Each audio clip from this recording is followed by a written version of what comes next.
and to make your vanilla infused rum, you're going to need to pour a bottle or half bottle, whatever size you're going to do, of good quality white rum into a sealable airtight jar. Then what you're going to want to do is grab a couple of vanilla pods, split them open with a sharp knife. You don't need to scrape the middle out or anything, you just need to split those pods open, like so.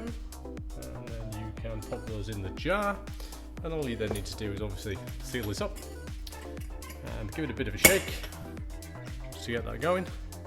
And then you need to go and put that somewhere nice and safe, like the pantry or a warm airing cupboard, for 5 to 7 days. Depending on how warm the environment is, it will infuse quicker if it's in a warm place, but it's not 100% necessary.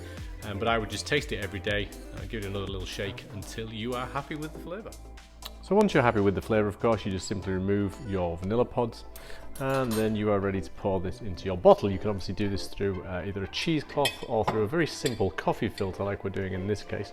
I'm just going to pour this in, and that will just filter through into the bottle below. It will obviously take some time to do that, but you know, that's just part of the process. And obviously you just need to keep topping that back up until you have filtered the whole thing, and there you have it. There you have your vanilla infused rum.